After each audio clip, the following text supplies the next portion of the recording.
fast forward to April of 1972. We're well into our time now. We left January 2nd, so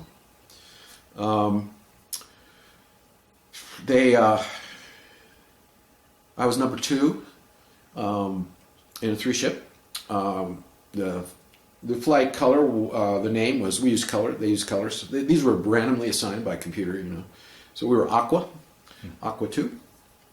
And this was a high threat mission, okay. Briefed that way and really high threat. Okay, so to the extent that we had a lot of protection. And they had started flying up north, okay, from the south. Okay, so now we were crossing the border into North Vietnam, bombing. We were at, this target was an airfield. It was the Vinh airfield, V-I-N-H, and it wasn't just us. It was just that's what they were doing. Yeah. And so high threat mission. What did that mean? That meant electronic warfare below, underneath us, fighters up above, cover for against MiGs or whatever. Just a lot of kind of a big mission. It wasn't just us, but we were the focal point because we were going to drop the bombs. So there was a lot of protection for us. And we were flying out of Thailand, out of Utapao, which, as you may remember from earlier in this, I said that was an 8-hour mission. So,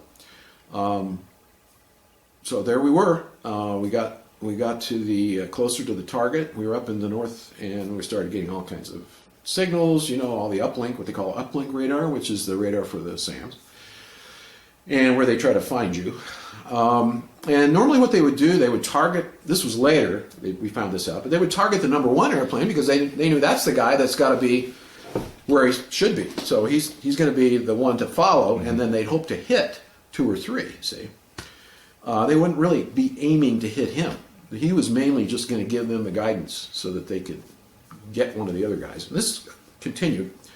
So we're up there, and you know, everything started happening, and we started getting all these uplink signals, and we started hearing some of the other airplanes calling missile sightings, you know, and there, I think it changed later, but at that point in time, they were not normally trying to hit you before you hit the target, before you released.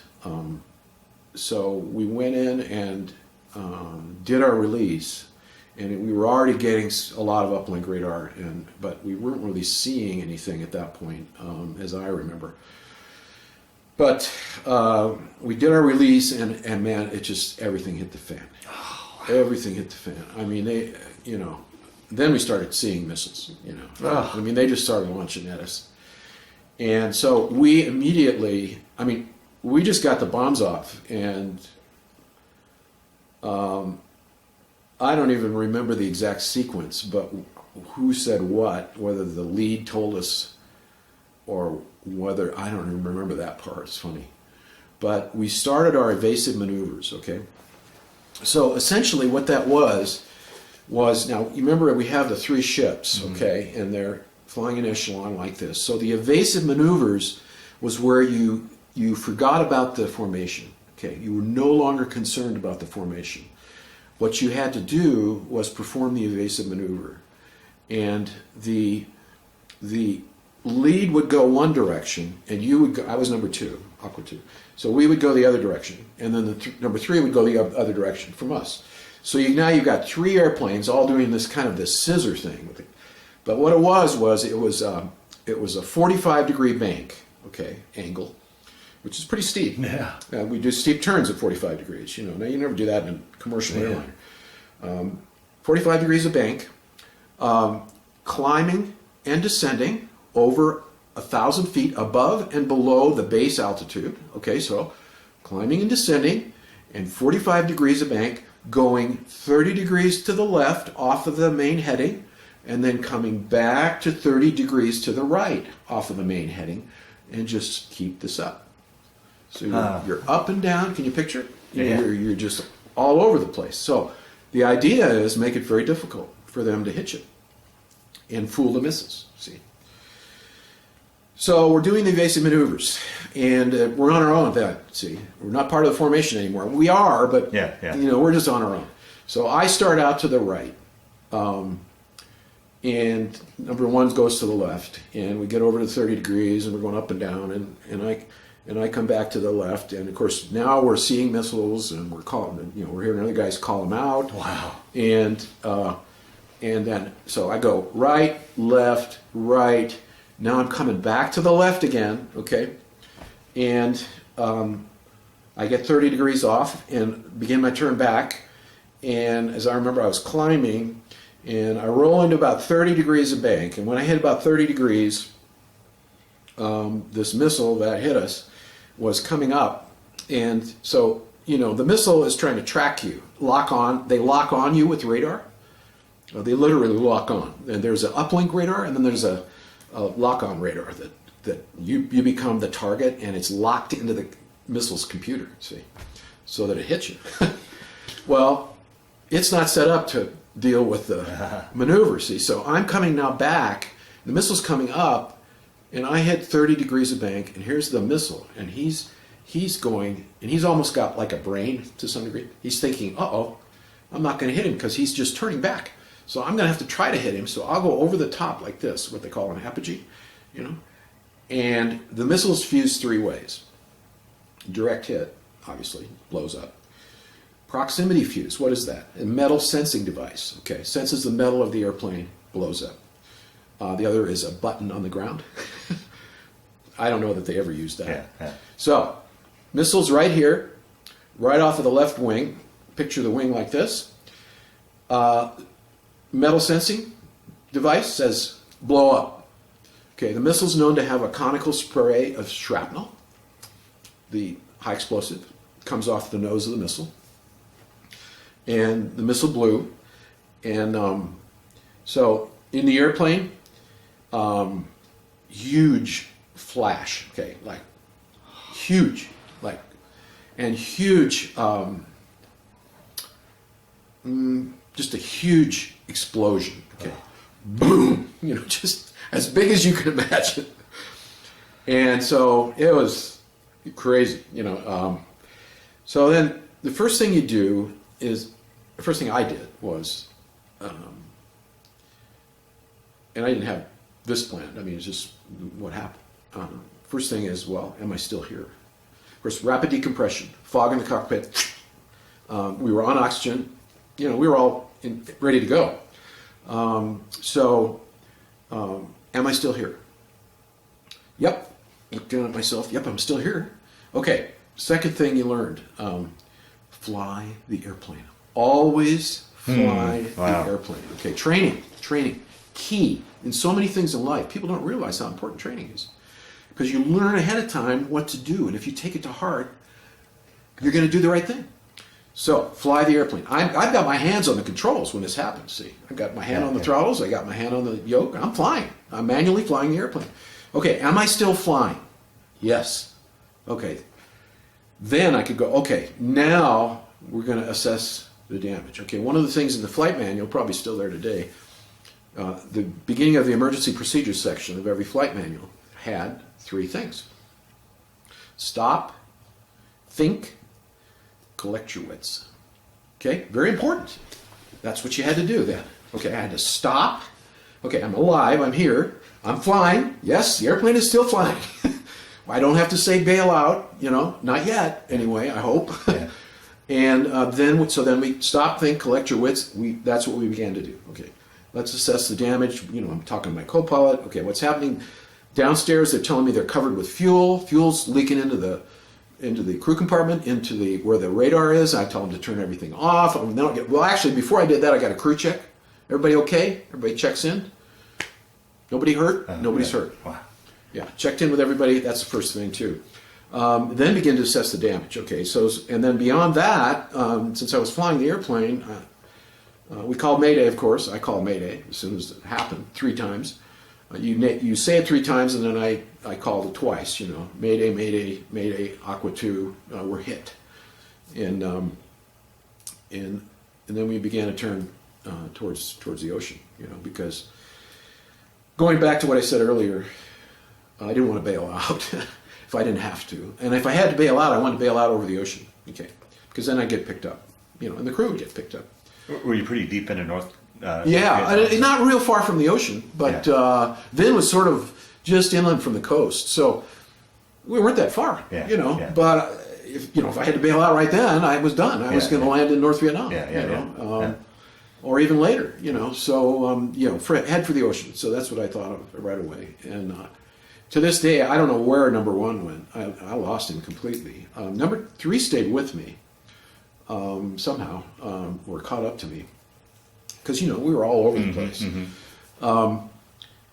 And so we headed towards the ocean and began to continue to assess the damage and start a slow descent. And it's hard to remember some of the details, how we decided to go to Da Nang, but we knew that we had. I knew we had to get this thing on the ground, because I know that the fuel. We had what appeared to be one engine out completely.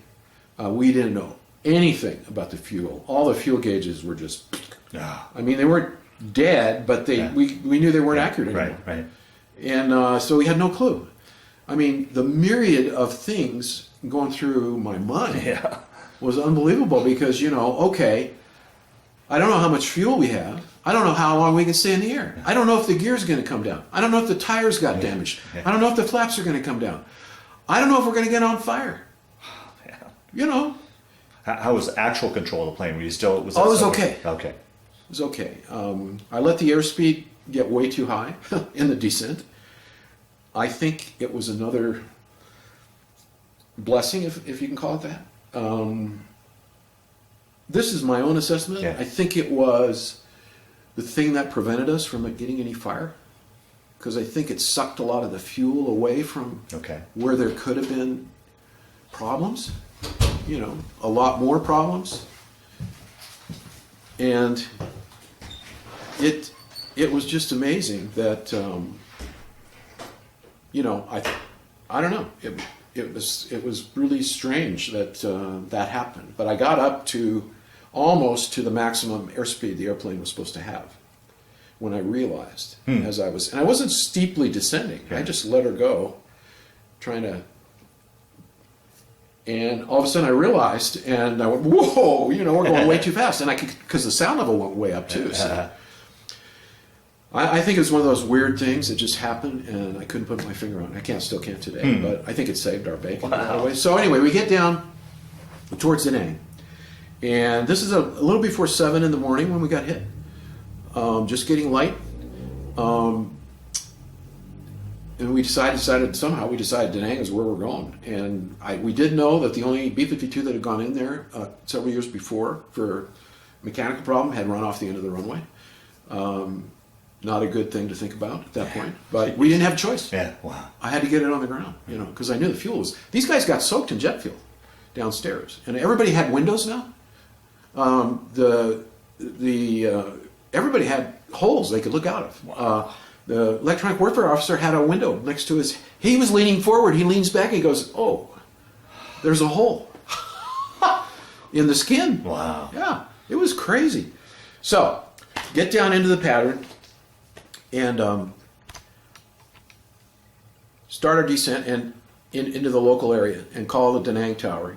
And we're totally VFR. I mean, we're trying to be, just navigate on our own. I mean. And so we call the tower, we get in the local area, and of course they see us, on the radar and stuff. And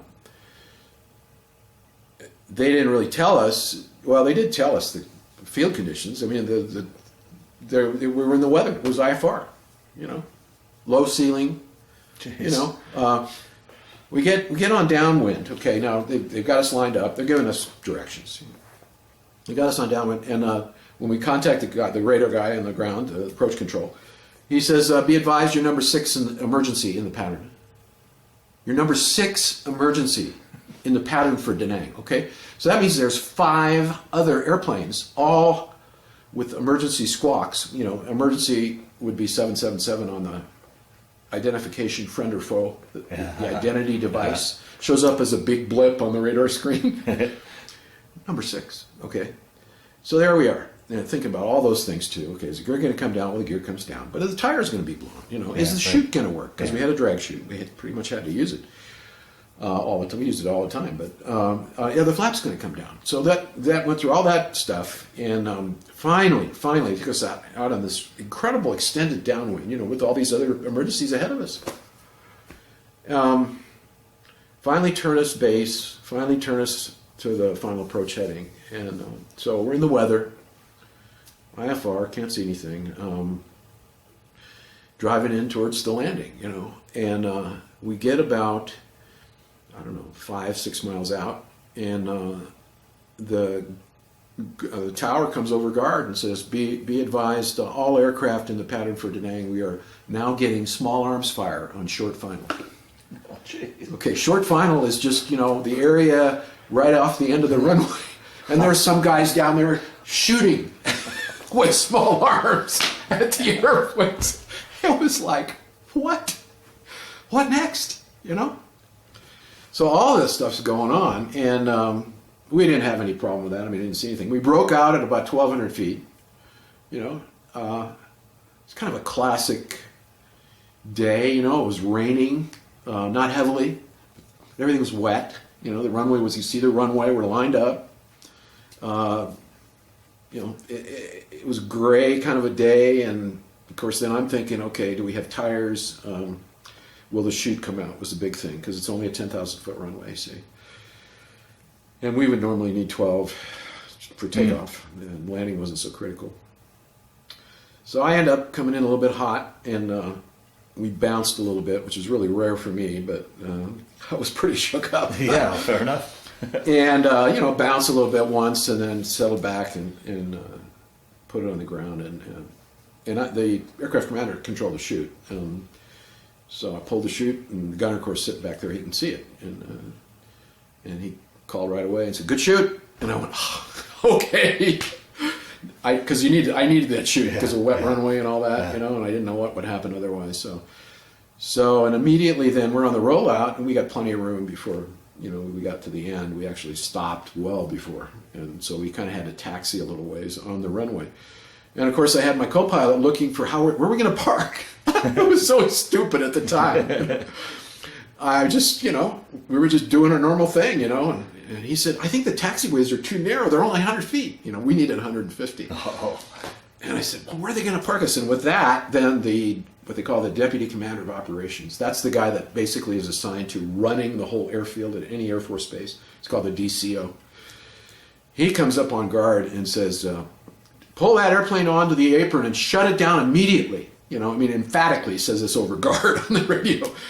And we were just kind of doing our stuff. You know, we weren't even realizing. So I pull onto the apron at the end of the runway. Okay, there's a big apron where the airplanes can wait to take off and everything. And he's coming in his car. I see him with the light on and everything. And then I see the fire trucks.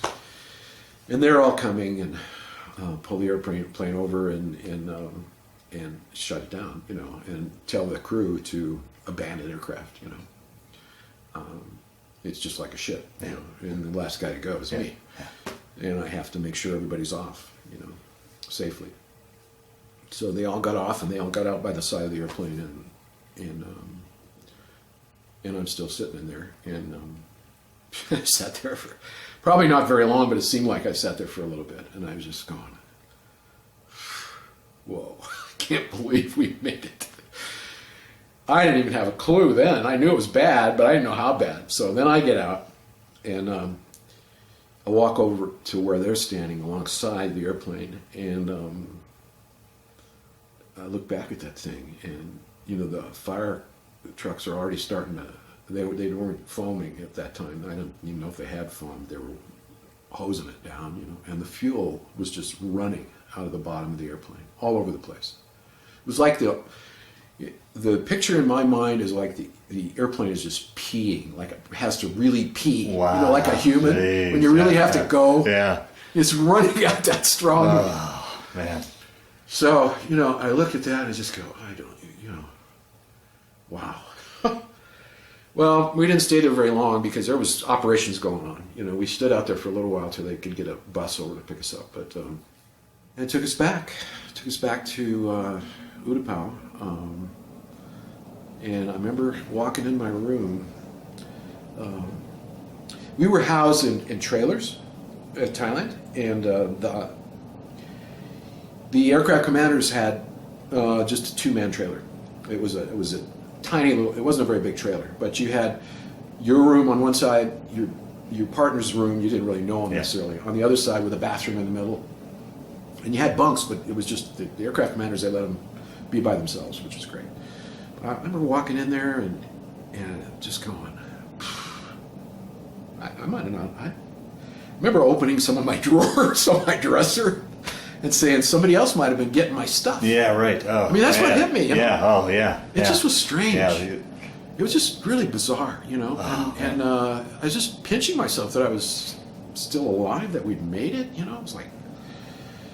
So then I get a call, or I get somebody comes to the trailer, knocks on the door, and says, "The deputy commander of operations at Utapao, he wants to see you in his office at 7 o'clock tonight. And he doesn't want your crew, he just wants you." And I said, "Okay, I'll be there."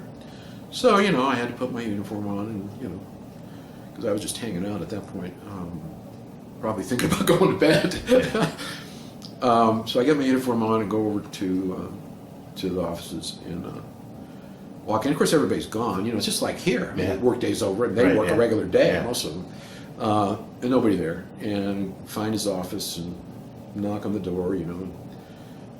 And he says, "Come in." And, you know, classic military, you know, thing. I walk in, you know, go to the front of his desk. "Captain Curry reporting, sir."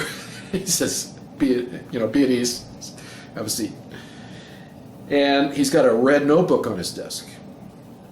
And I knew that a red notebook was at least top secret, you know, if anything that was top secret or higher or any, you know, was always in a red notebook. And, I noticed that right away because it was right in the center of his desk. And so he started talking to me. He says, "Well, we've done a quick assessment of your airplane. After you landed, we did a quick look at it. Well, you got 60 major holes in the airplane." And I sat there and I thought, okay, I don't know what a major hole is. So I said to him, I said, what is a major hole? And he goes, "Oh, it's a hole that's 4 inches in diameter or larger. You have 60 holes." I said, "Are you really?" He goes, "Yep." He said, "I think you're going to get the Silver Star." Well, that was a little over the top for me, honestly. I mean, I wasn't looking for decorations. Yeah, right. I mean, that's about the last thing I was thinking of. And I don't know where he got that from. Silver Star's pretty high up. And I said, "Really?" And he says, "Yeah, we're going to see. We'll see. But he said, I think you deserve it." I said, "Well, thank you, sir." You know, and we talked for a few minutes, and then he opens up. He said, "There's one other thing I want to tell you." I wasn't in there very long. And he said, "There's one other thing I want to tell you." With that, he opens the red notebook. You know, I go, "Yes, sir." He says, "Let me read something to you. Let me read a name to you." And he reads this Russian name, you know. And I said, "Okay." And he said, "He was in the site that fired the missile that hit you. He is a Soviet advisor." And there must have been a mole. See? Yeah, right. Wow. Because he's already got it on his desk. This is only 12 hours later. Wow. Right? So that's the level of, you know, I mean, it's even greater today, the level of intelligence, you know. Yeah, it's pretty amazing. Yeah. His name. So, yeah, he told me, he said, "I just want you to know that because this whole event was orchestrated by the Soviet Union and by their advisors. That's why you got hit, you know. At least that's what we think." Wow. You know, it wasn't just the gooks, as they called them, yeah. you know, just trying to, you know, do their thing. He said, no, they had people right there that knew exactly how to do it, you know. So anyway, he left me with that, and we went on about our business, and we got 24 hours off, and we're back on the schedule. Well, what was it like? I mean, up to this point, you had to have been living on adrenaline big time. Now you finally get back to your trailer and you're laying in your bunk and there's quiet and you can finally decompress. I Yeah. mean, were you able to? Yeah. Yeah, I was really tired. Yeah. I was just really tired. And, I loved being this. I loved it that I didn't have to be with somebody else in the room. It was really great. The other guys did. They had a room with people.